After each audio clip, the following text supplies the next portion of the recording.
to all dear doctor colleagues. Today, in the beginning, I want to thank our new team, Dr. Hethel and Dr. Dinal, for arranging this first CME, and also I thank them for inviting me to give this talk. So,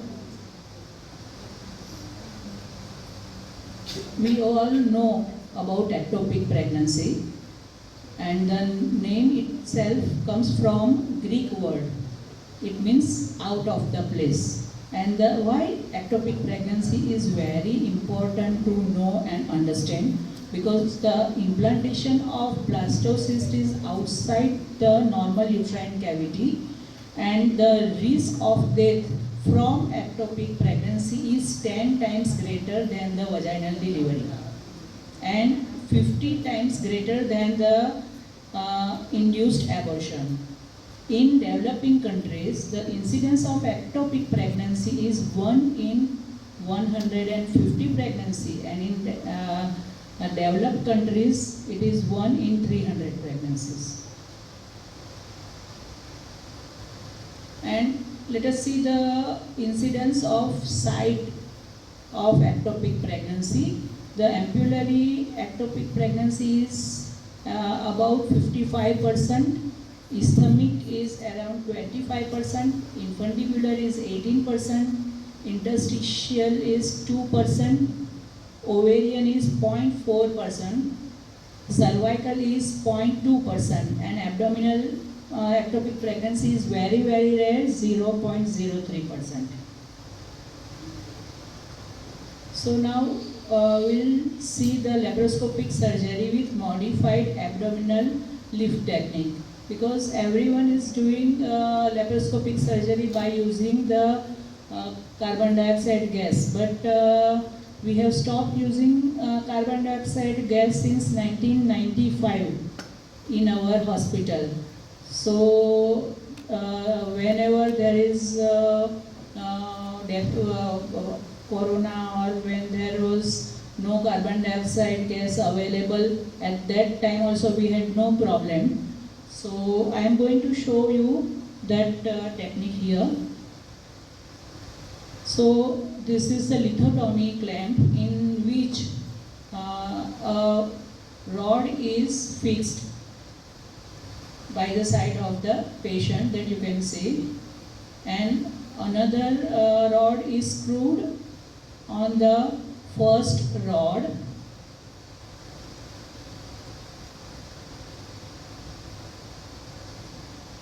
and this is a transverse rod that is kept on it, and what you can see here, S-like hook which is present on a ratchet mechanism. Ratchet mechanism is like a ગળગળી.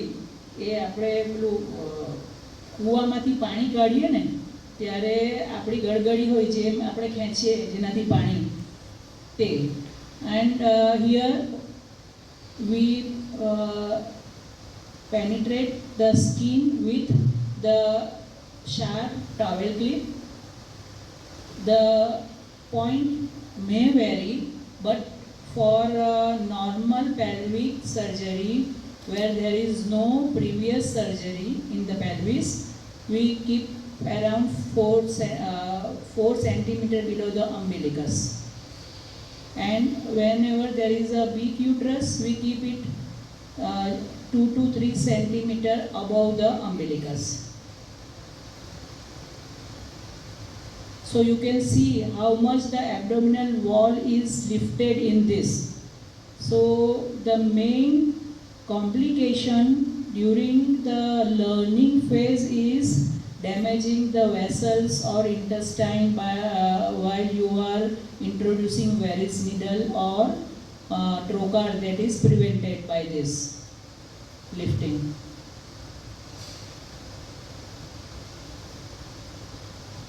After here you can see even the whole trocar length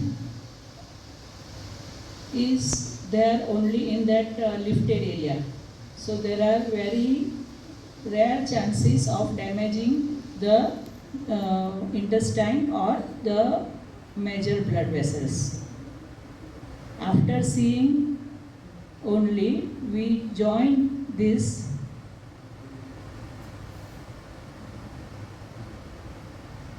is our older setup which we have recorded previously.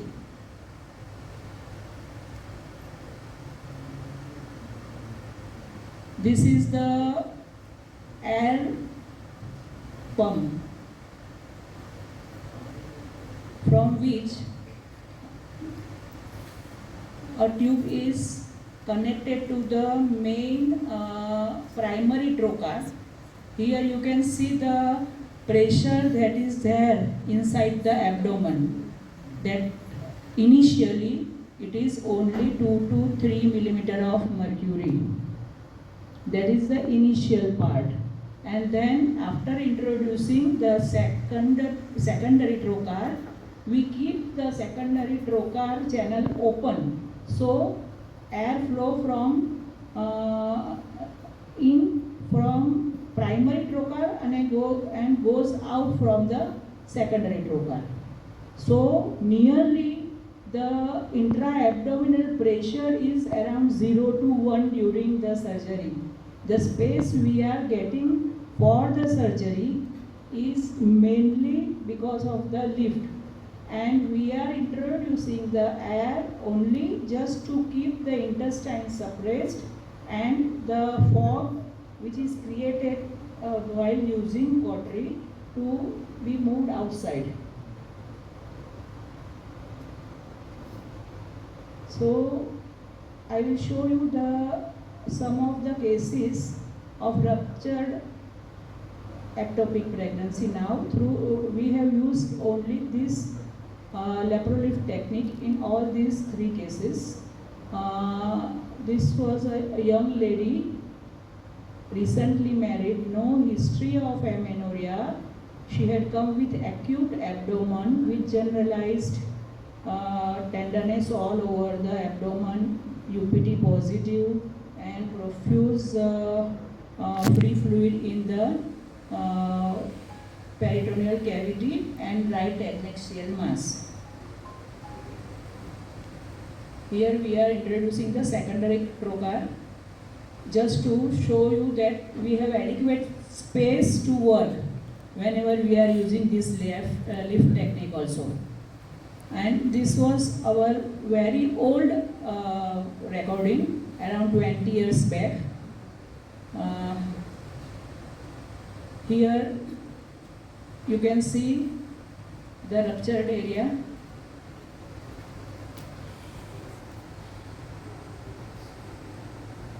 So you can see the entry of secondary trocar is also very safe by using this lift technique. Aspirate the blood.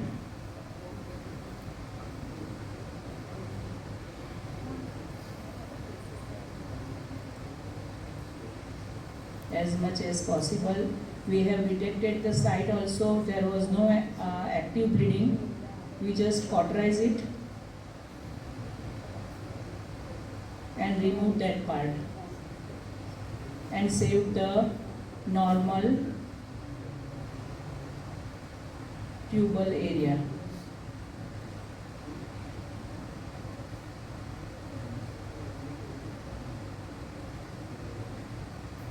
Here one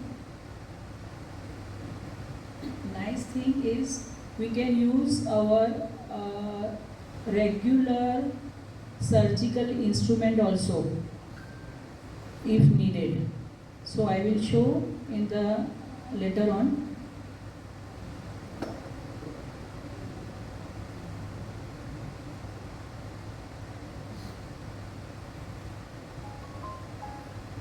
So hemostasis is properly achieved.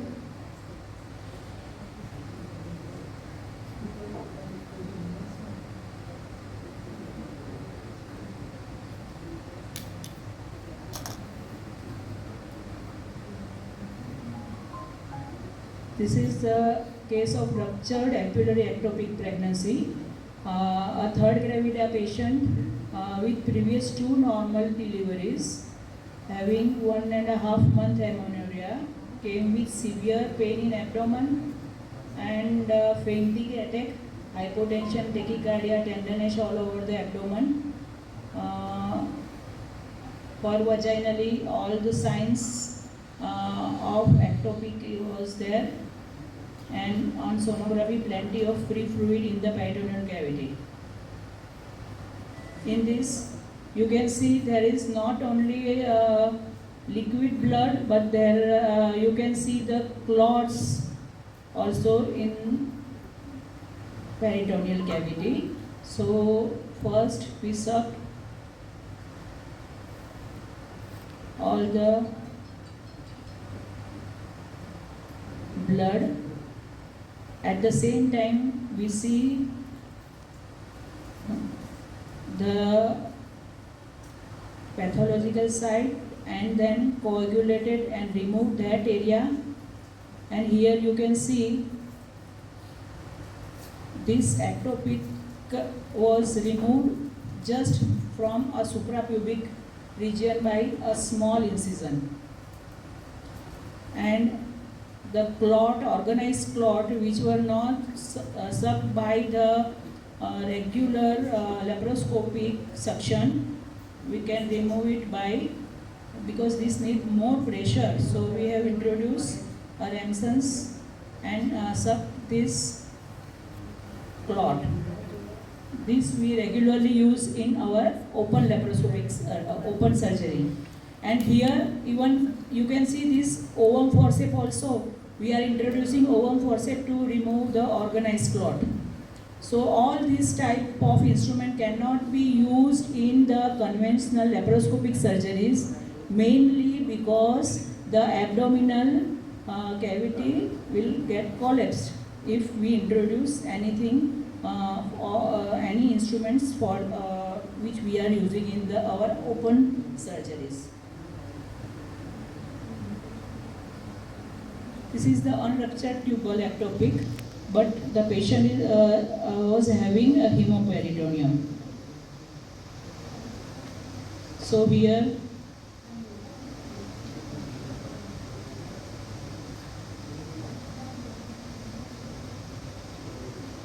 the area,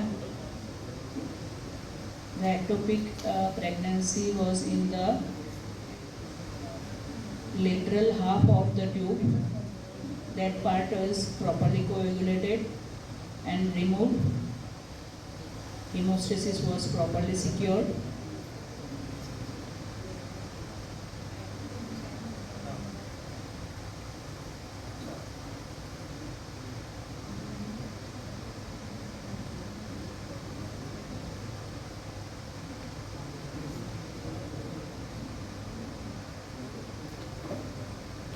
And here you can see easily the gas, the fume that is created by using cautery is easily removed and going out from the other trocar.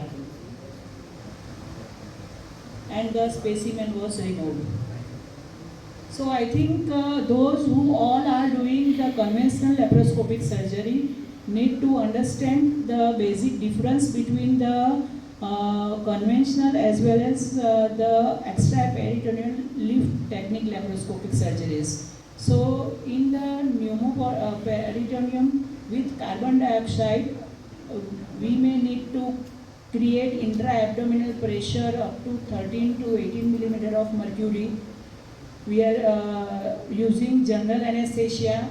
There are risk of hypercarbia, pulmonary edema, cardiac problems, arrhythmias, and specimen extraction and suction is many a time difficult in the because there is collapse of abdominal cavity when we use excessive suction. First entry is liable to cause injury to the bowel or vessels in the conventional laparoscopic surgeries, as well as there is increased abdominal pressure may increase the risk in patient with cardiac or pulmonary diseases. But whenever we are using this mild technique, means modified abdominal lift technique. Why it is called modified abdominal lift technique? Actually, abdominal lift technique was many Bombay surgeons were doing. My husband has learned from Dr. Nanded, but he was doing only general all surgicals and not gynec surgeries. My husband has invented all this lift technique for pelvic as well as gynec surgeries, and he modified this technique. That's why we are telling it as a modified abdominal lift technique. He is already here, Dr. Mhaskar. So in this technique, I have shown you in the video also, the intra-abdominal pressure in the beginning is around 4 to 5 millimeter of mercury, and when we introduce the secondary trocar and keep its channel open, then the intra-abdominal pressure becomes 0 to 2 millimeter of mercury. We can use regional anesthesia, so it is very safe for our patient. There is no risk of hypercarbia or complication that is caused by the carbon dioxide. Open surgical instruments can be used whenever it is needed, and the specimen extraction is also very easy. The first entry of trocar is very safe in this technique because of the lift of the abdominal wall, and there is no increase in injury to the bowel or any major blood vessels. There is no collapse of vision during suction, and the cautery smoke or fogging does not occur in this surgery. And one important point is the smoke is continuously going out. Because of that, whenever we use cautery, there is no wet environment or humid environment inside the peritoneal cavity. Because of that, sometimes the jumping of current possibility is very minimal in this technique.